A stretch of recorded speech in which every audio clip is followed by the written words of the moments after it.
everyone, welcome to ACE Online and myself Ishwara welcomes you all. So in this particular session, what we are going to do, we are going to start a series of 1000+ important questions which are going to help you a lot in different examinations.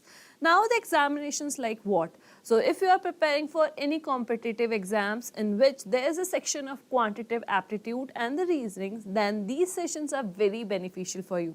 So currently on which exams we are focusing? So we are focusing on the RRB examinations, SSC examinations and the banking level examinations. So don't forget to share the link of this particular session in your respective groups to your family members, to your friends who are preparing for these competitive exams so that they can join us live and they can start preparing themselves, right? So please do confirm me once that my voice is clear and video is clear as well in the comment section, and afterwards we will start our today's session.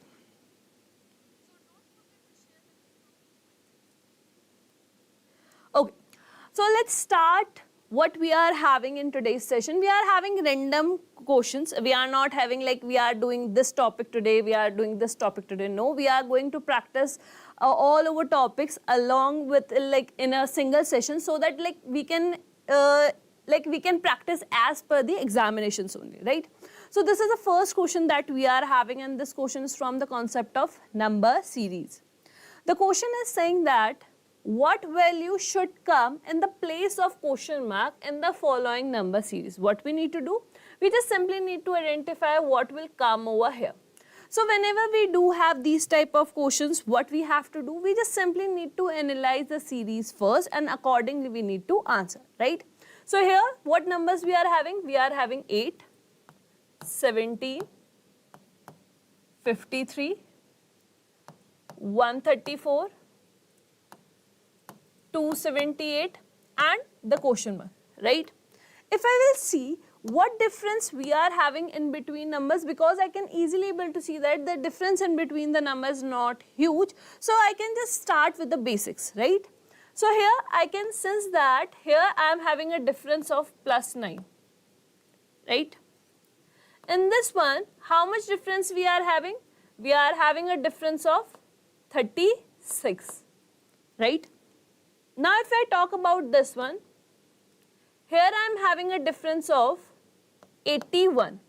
Now when I see these numbers, I got to know that this is nothing but this is 3 square, this is 6 square, this is 9 square.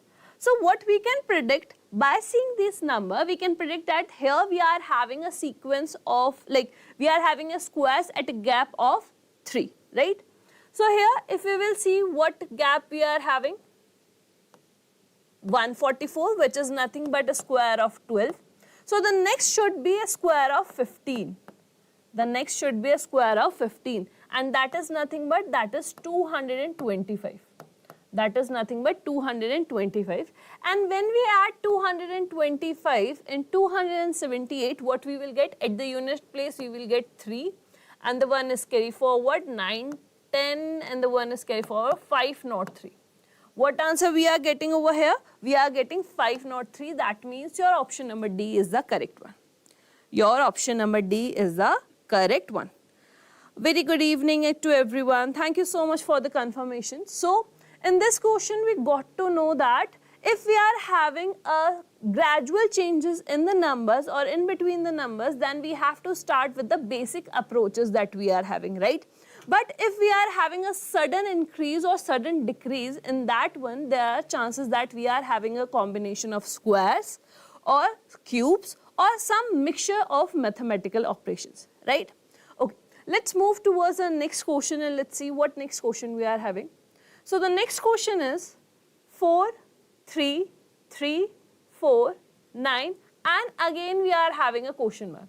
So what answer we are getting? What answer we are getting? In question number 2, this is our question number 2. What answer we are getting? We are having a sequence of 4, 3, 3, 4, 9 and the question mark. If I want to figure out what will come at the place of question mark, What pattern I can apply? Any one of you in the comment section?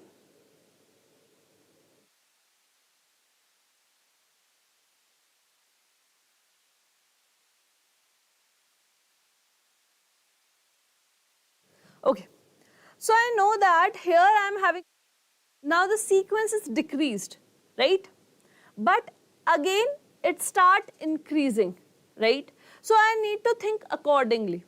So if I want to convert my 4 into 3, what I need to do, I just simply need to subtract 1 from it, right?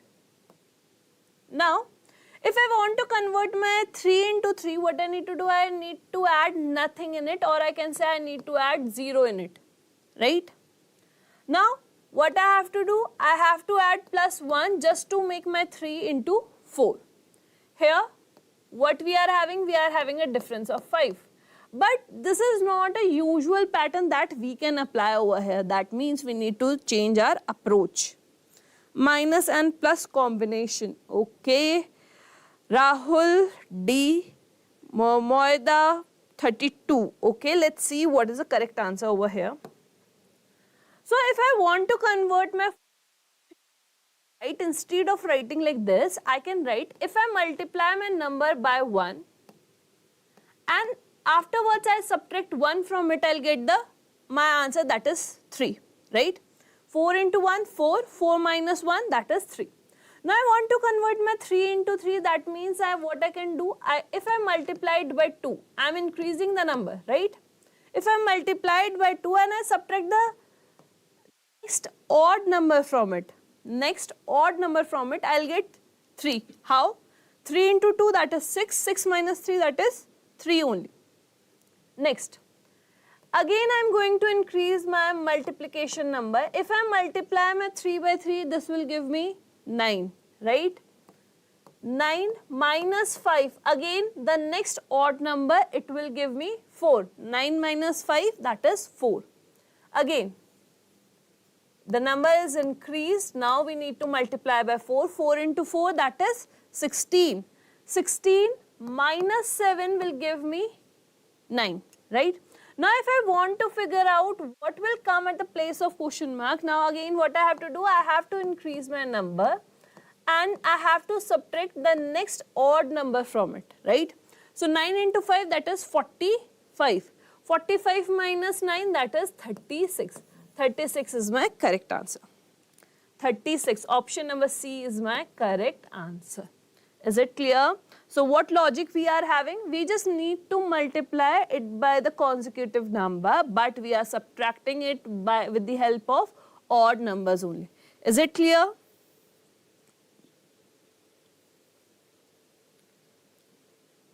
Is it clear?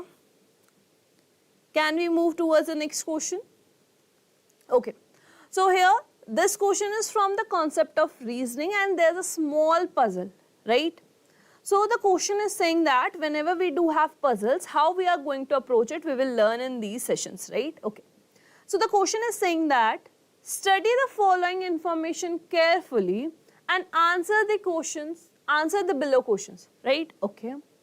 7 persons, namely P, Q, R, S, T, U and V were born on different days from Monday to Sunday of same week, but not necessarily in the same order.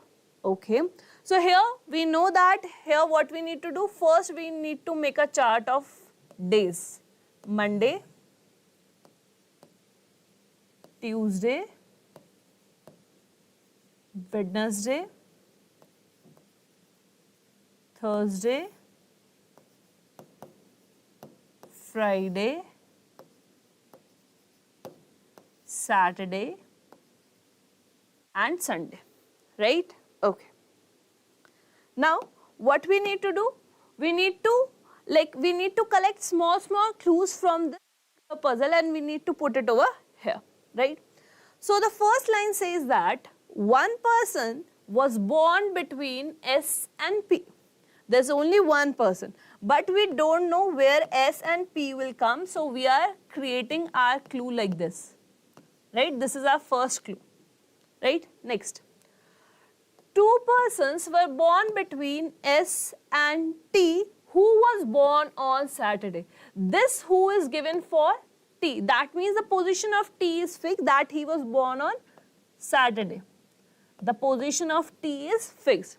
Now the clue is also saying that there are two persons in between S and T. So we can't go downwards. This is the only possibility, right? So 1, 2. This is the position of S. This is the position of S. Now with the help of this one, we need to plot this clue, right? So again we are having two possibilities. So I am going to draw two cases at the same time. Here we are having T, here we are having S. Now the first clue is saying that there is only one person in between S and P. So this is a possible place for P, or this is a possible place for P. We need to go through both the cases at the same time and we will eliminate afterwards, right? Okay. Very good, Raghla. Let's see what is the correct sequence over here. Now the next one. R was born on any day after P but not born on Tuesday. Okay, R is not going to born on Tuesday but it will born after P. So this is a possible case for R. This is a possible case. This is a possible case for R in this case, right? But in this case, this is the only possible case for R, right? Okay, next.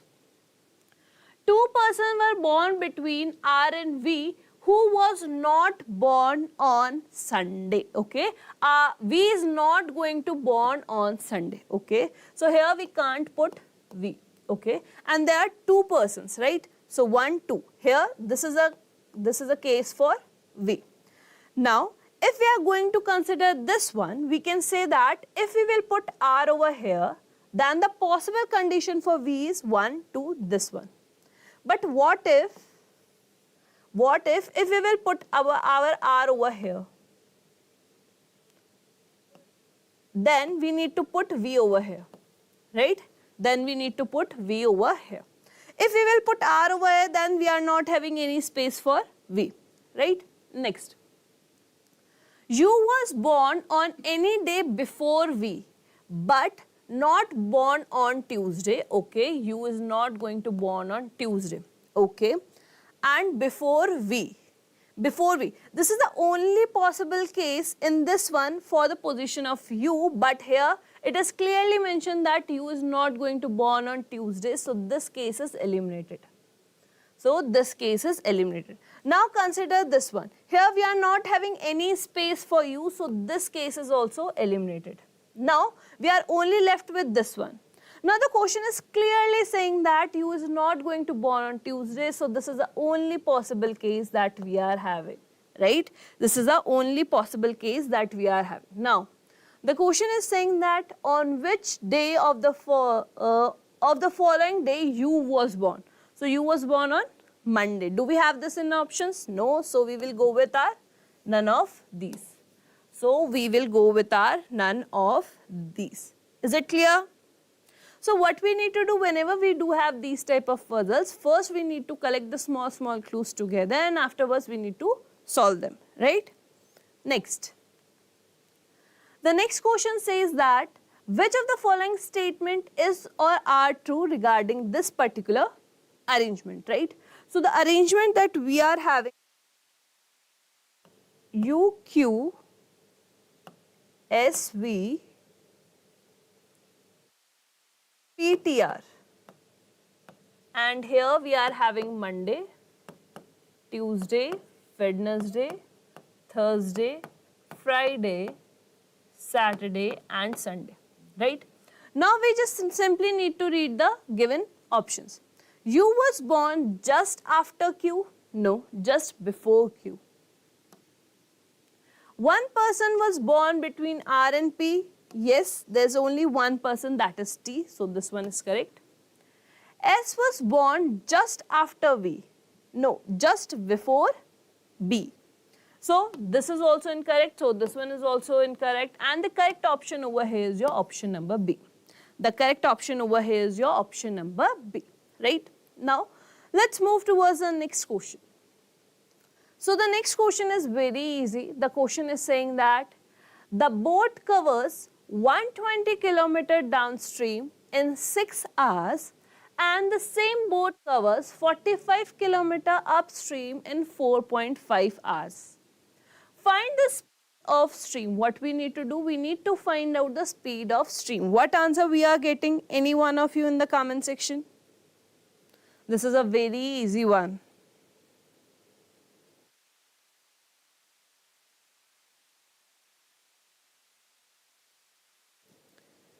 What answer we are getting in this particular question?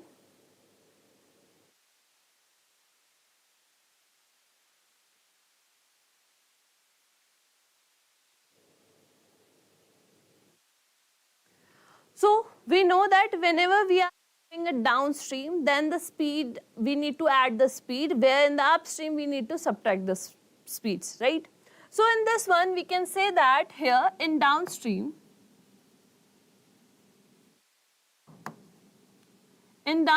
the boat is covering a distance of 120 kilometers in 6 hours, right? So the speed is nothing but speed is 20 kilometer per hour. And this speed of boat plus the speed of stream, right? While in the downstream, what it is doing, okay, option number D and C, let's see. Where in upstream, the question is saying that the same boat is covering a 45 kilometer distance in a time period of 4.5 hours. That means the speed is 10 kilometers per hour. This speed can be speed of boat minus speed of stream. Now what we need to do, we need to calculate the speed of stream. So the speed of stream can be calculated as speed of stream. Anyways, you can see that here we are having two equations and two variables, or you can directly apply downstream minus upstream divided by 2. Downstream minus upstream divided by 2. So what speed we are having in downstream? 20 minus 10 by 2, and here we are getting a speed of 5 kilometers per hour. That means option number D is the correct one. That means option number D is the correct one. It is quite easy. Or if you don't know this particular formula, then you can easily able to see this. B plus S is equals to 20 and B minus S is equals to 10, right? We are having two equations with two variables, so you can just simply able to eliminate this. So 2B is equals to 30 and the speed of boat is nothing but 15 kilometers per hour, right? Speed of boat is 15 kilometers per hour. Now what you have to do is just simply value in either of the equation just to calculate the speed of stream. Just to calculate the speed of stream. Is it clear? Right? Easy one. Next. The next question says that Raman started a business with rupees 50,000. After a few months, Banu joined with rupees 45,000. If the profit at the end of the year are divided in the ratio of 4:3, we are dividing the profit at the end of the year, right? How many months did Banu work? How do we find out this? What answer we are getting in this one? Any one of you? We know that whenever we do have questions from the concept of partnership, there's a one simple formula that we need to apply, that capital invested for a particular time period will give me the profit, right? This is the only formula that we need to use. So what answer we are getting? 10 months. Very good, very good. I guess you all got the correct answer. Very good, Ragla. So the question is very simple. The question is saying that here we are having two people.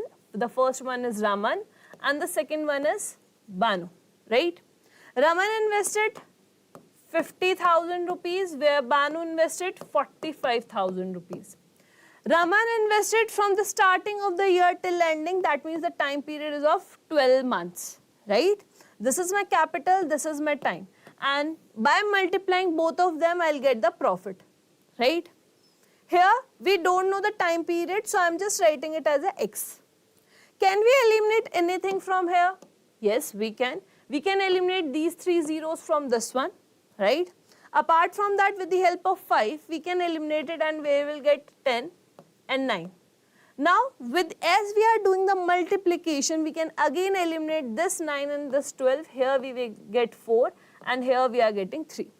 So, according to this terms, the profit that we are getting over here is 40 and 3x. But according to the question, what profit we are getting? We are getting a profit in the ratio of 4:3. That means the actual value over here is 4:3.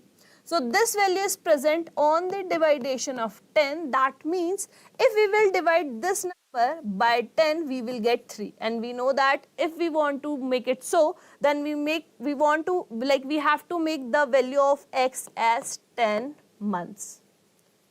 By doing it so, it will become 30, and 30 by 10, this will give me answer as 3. Simple, right? So the correct answer over here is your option number B.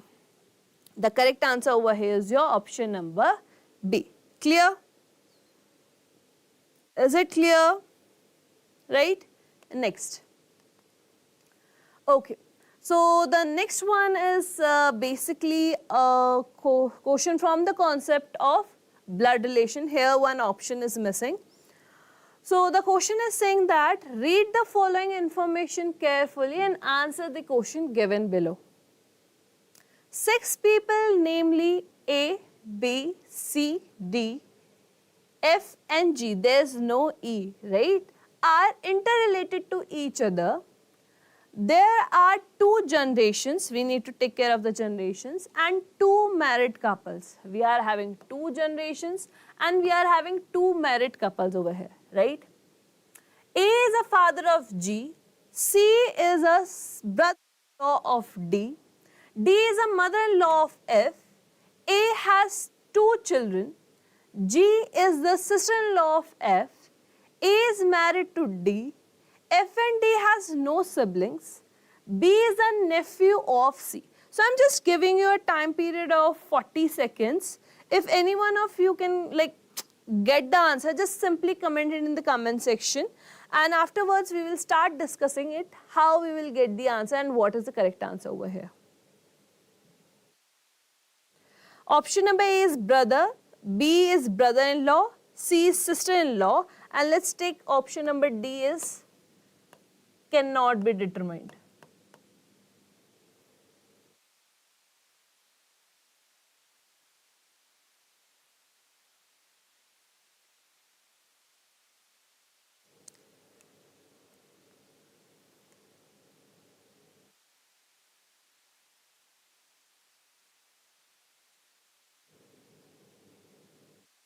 Okay, what answer we are getting? Any one of you?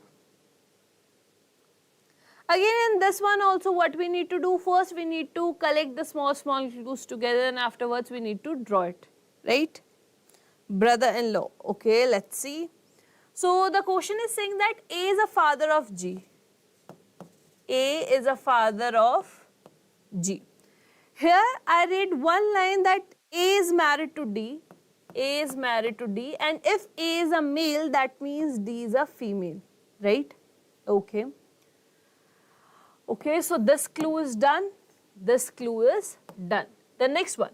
C is the brother-in-law of D. C is the brother-in-law of D. That means we can make C over here. And if he is brother-in-law, that means it's a male, right? Next. D is the mother-in-law of F. Okay. A has 2 children. That means we need to create one more children over here. G is a sister-in-law of F. G is a sister-in-law of F. Okay. F and D has no siblings. F and D. Okay. Here we are having F and D are having no siblings. B is the nephew of C. B is the nephew, that means we can create B over here. Nephew, that means male. And if here we are having one line, right? G is the sister-in-law, that means we need to create G over F over here. So this is my family tree, and accordingly I need to answer this particular question. So the question is saying that if Y is a spouse of G, okay, if Y is a spouse of G, then how is Y related to B? Then how is Y related to B? This is nothing but the brother-in-law. This is nothing but brother-in-law. Very good, Ragla. Option number B is the correct one. Option number B is the correct one, right? Next. The next question is from the concept of ratio and proportion, and the question is saying that A plus B ratio, B plus C ratio, C plus A is equals to 5:7:6. If 2A minus 3B plus 4C is equals to 66, then what we need to do? We need to find out what is the value of 4A plus 2B minus 3C. What answer we are getting in this one?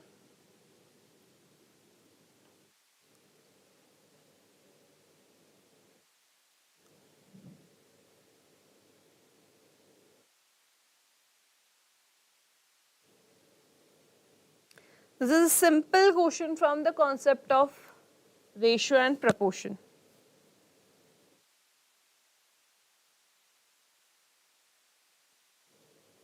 Any one of you, what answer we are getting?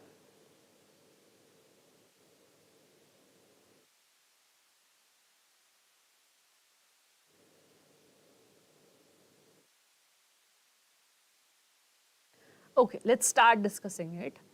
As I can see that here I am having like variables A, B and C, and here I am having like ratios like this: A plus B, B plus C and C plus A, right? If I add them up, if I add them all the ratios that we are having, that means if I write A plus B to the like 5, B plus C is equals to 7, and C plus A. I am only dealing in the terms of ratio only. I am only dealing it in the terms of ratio. So I can write it as twice of A plus B plus C. This is nothing but 12, 12 and 6, that is 18.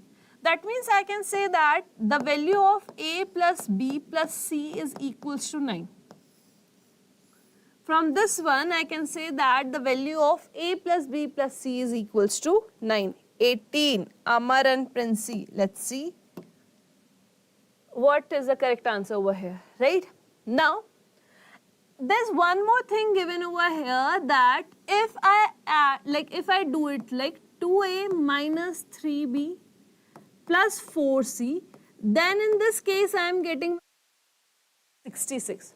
So what I will do, I'll just simply break this 9 among A, B and C, so that I'll put values over here, the assumed value over here, right? So according to this, what I'm going to do, I'm just simply going to break my A, B, C in the ratio of 2:3:4, right? Here this is 5, 5 and 4, 9, right? Okay. Now what I'll do, I'll just put these values. These are the completely assumed values. I took these values with the reference of this equation, right? So I'll just simply put these value in this one. So 2A, what is the value of A that we are taking over here in the ratio? 2 minus 3B plus 4C, right? If I solve this, what I will get? I will get 4 minus 9 plus 16, right? So overall what we are getting? Minus 5 and 11. We are getting our answer as 11. But why we are getting 11? Because we assumed this value. But according to the question, this 11 is actually equals to 66. This is actually equals to 66. That means this is present on the multiple of 6.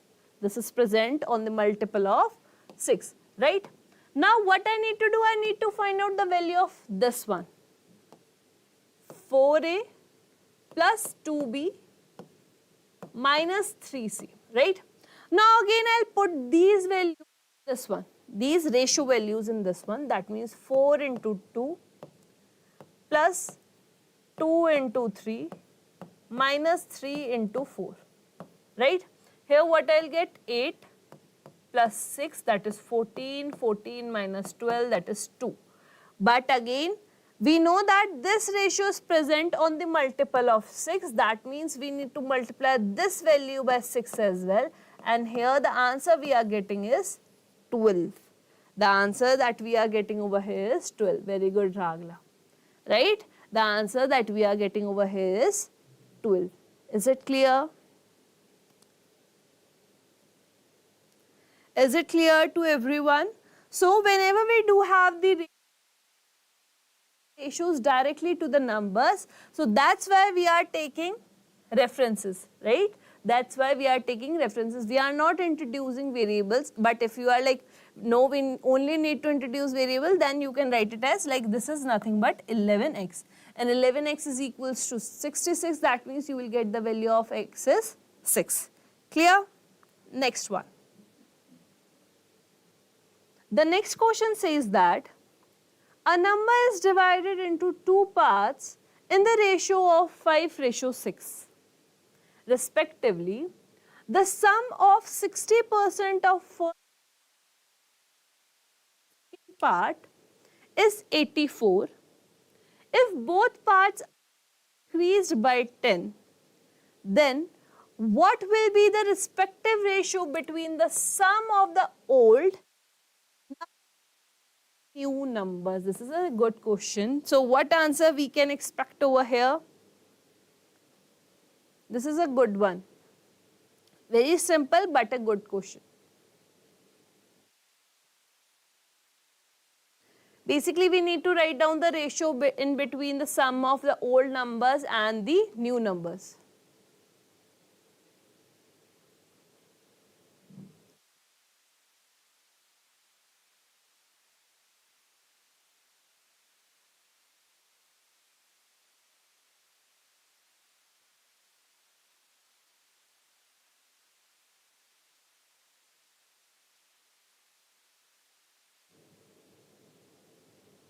No one? What answer we are getting?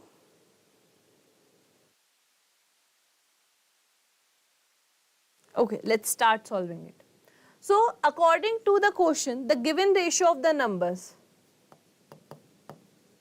the given ratio that we are having over here is 5:6, right? The question is saying that the sum of 60 of first part, that means this one. So the 60%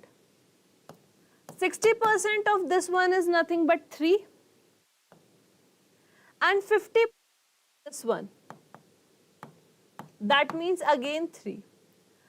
According to the sum of these parts, where we are getting 6, according to the quotient it is equals to 84. This is equals to 84 according to the quotient, right? But according to the ratios, we are getting it equal to 6 only. That means it is 14, right?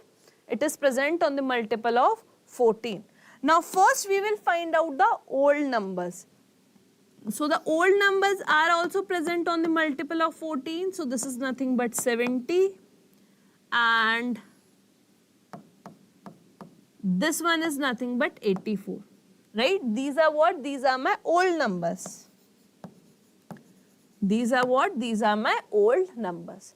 Now the question is saying that if both parts are increased by 10, this is number, and here we are having the numbers as well, right? Now the new numbers, we need to add 10 in it. So it will become 80 and it will become 94, right? Now we need to find out the rate of their sums. So the total value that we are getting over here is 154, and here we are getting 174, right? We need to write down the ratio. So the required ratio is nothing but 154 to the ratio 174. With the help of 7, we can eliminate this. No. With the help of, if we will go through the numbers, then we can say that we can eliminate it with the help of, we can eliminate this with the help of 11 but not this one. So,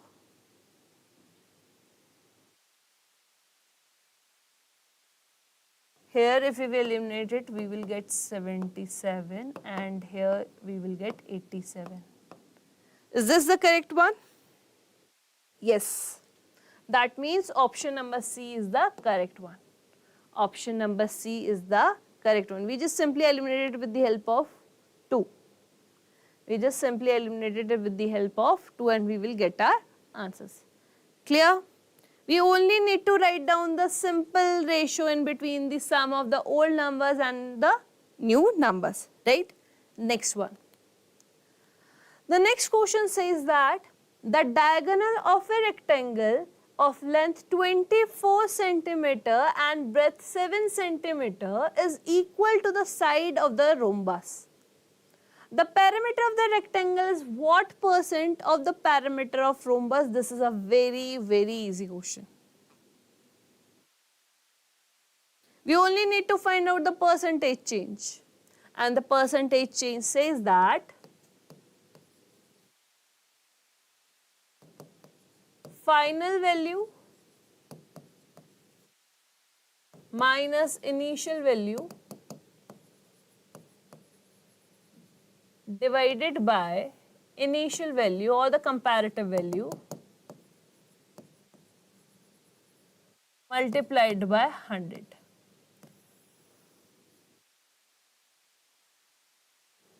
What answer we are getting?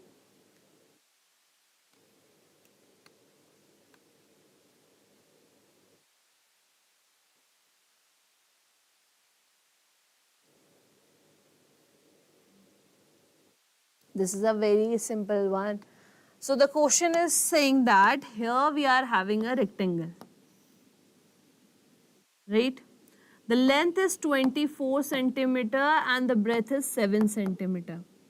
If you will see this carefully, you got to know that here we are having a triplet of 7, 24 and 25, right? We are having a triplet of 7, 24, 25. So from this one, we can say that the side of rhombus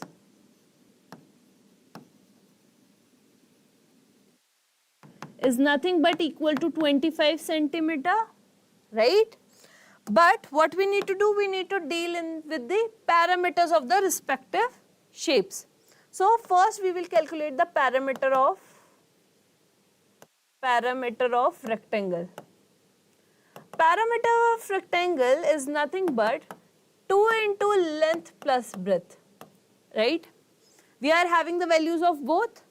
So we just simply put 24 plus 7. That is nothing but 2 into 31. That means we are having 62 centimeter. The perimeter of rectangle is nothing but 62 centimeter.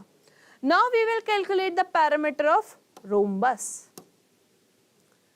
We need to find out what percent. Wait. We don't need to find out the percentage change. We only need to calculate the percent. Okay. So here now we will calculate the parameter of rhombus. That is nothing but 4 into side. And the side is nothing but 25. That means the parameter is 100 centimeter. We only need to calculate the percent, not the percentage change, right? If we need to calculate the percentage change, then 100 minus 62 divided by 62 and we will get our answer. But here, we only need to find out the percent, right? So, the value that we are having, the parameter of rectangle is what percent? So, the percent or the required percent is 62 by 100 into 100. And here we get our answer as 62%. Here we got our answer as option number A, 62%. It's very easy. Is it clear? what we need to find out? We only need to find out what percent, right? We only need to find out what percent the parameter of rectangle is of what percent of the parameter of rhombus. Is it clear? Easy one. Next. The next question says that the average weight of all students in the class is 40 kgs. If the average weight of 40 student is 36 kg and the average weight of the remaining student in the class is 48 kg.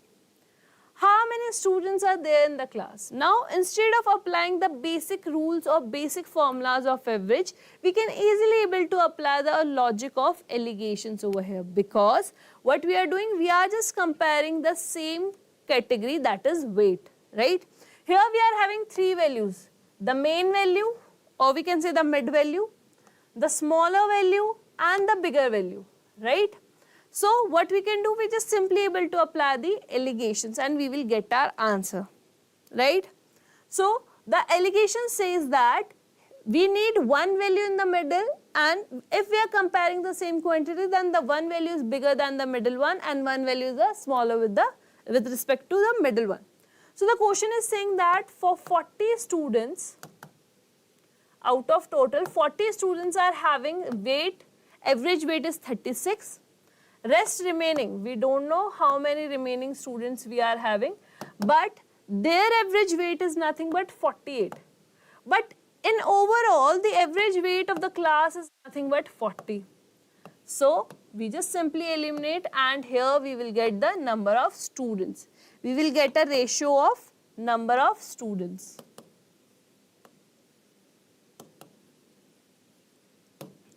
We will get a ratio, right? So we can just simplify this and 2 and 1.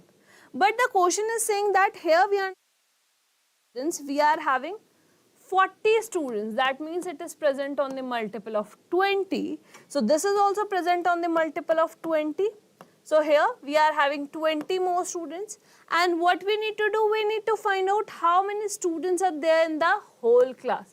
So 40 plus remaining 20, that means we are having total 60 students in the class. Very good, Ragla. Option number B is the correct one. We are having total 60 students in the class. Is it clear how many students we are having? We are having 60 students in the class. Clear? Next one. The next question says that the average age of Anil, Bala and Nirmala is 35 years, while the average of these three along with Dinesh and Kani is 41 years. If Kani is 20 years elder than Dinesh, then what is the present age of Dinesh? What answer we are getting for this particular question?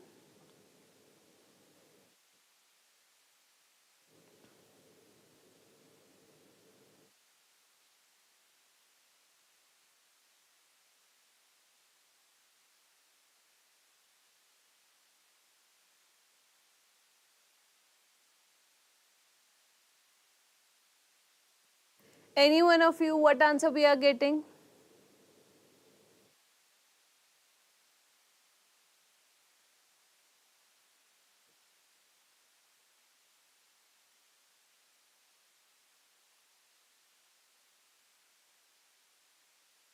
Okay.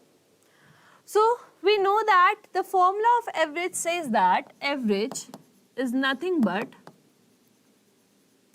sum of all observations divided by the number of observations, right? This is the formula that we are having.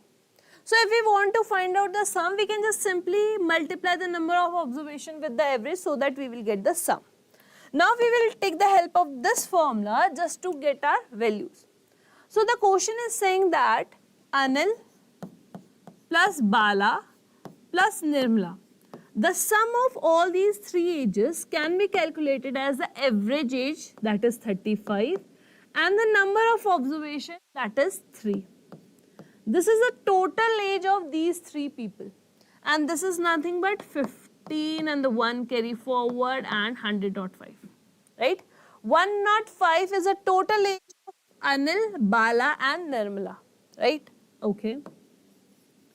In the next line, it is given that the average age of these three along with two more people, that means Anil, Bala, Nirmala, Dinesh and Kani. The average age of these 5 persons is 41. But what we need to do, we need to work on the sum of the ages. So we just simply multiply it by 5 just to get the total sum of their ages.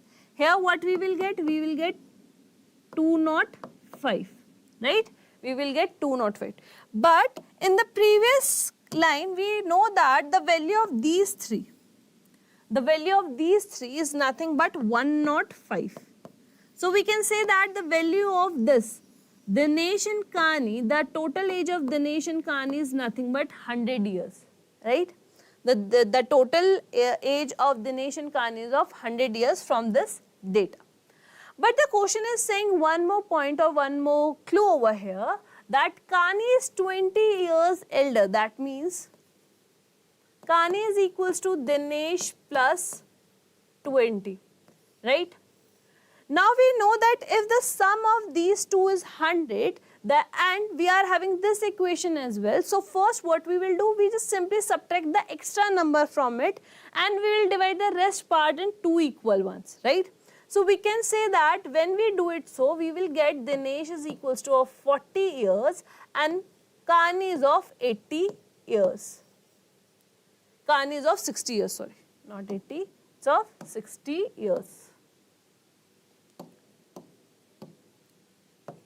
So what we need to do, we need to find out then what is the present age of Dinesh is nothing but 40 years. Option number C is the correct one. Option number C is the correct one. Very good, Ragla. Right? Simple again. So we only need to use the basic concepts of our topics and of the respective topics and we can easily able to get the answers. Right? Next. The next question says that ratio of the income of Anil and Naila is 5:6 and the ratio of the expenditure of Anil and Naila is 4:5. If the savings of Anil and Naila is same as the difference between the expenditure of Naila and Anil is rupees 4,000 rupees, then find the income of Anil. Just read this line carefully. If you got this line, you can easily able to get the answer. You can easily able to solve the particular question.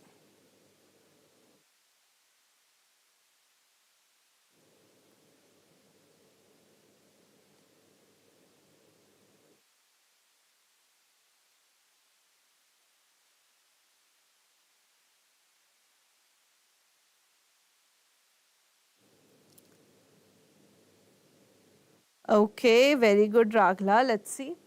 So the question is saying that we are having two participants. The first one is Anil and the second one is Naila.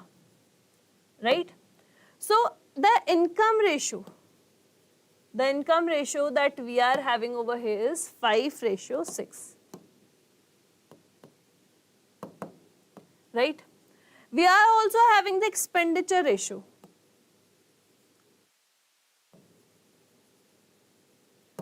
That is nothing but 4:5. 4:5. Now this line says that if the savings of Anil and Naila is same as the difference between the expenditure of Naila and Anil is 4,000. So the question is saying that the difference in between their expenditure which is equal to 1 according to the ratio, but in the question it is equal to 4,000. That means the value of this one is equals to 4,000. Right? So can we calculate the total expenditure? Yes, with the help of this value, we can easily able to calculate the total expenditure. So here, the total expenditure of Anil is 16,000 and the total expenditure of Naila is 20,000. Now there's one more point over here. We know that income is nothing but it is sum of expenditure and savings, right? We know that we can write income is equals to expenditure plus savings, or you can also write that income minus expenditure is equals to savings, right? Now the question is saying that the savings ratio, the saving difference is also equal. So we can write it as 5x, which is income of Anil, minus the expenditure, to the income of Naila minus the expenditure is 1 by 1. Why I am writing 1 by 1? Because it is saying that it is equal. So we just simply write it as 5x minus 16,000 is equals to 6x minus 20,000.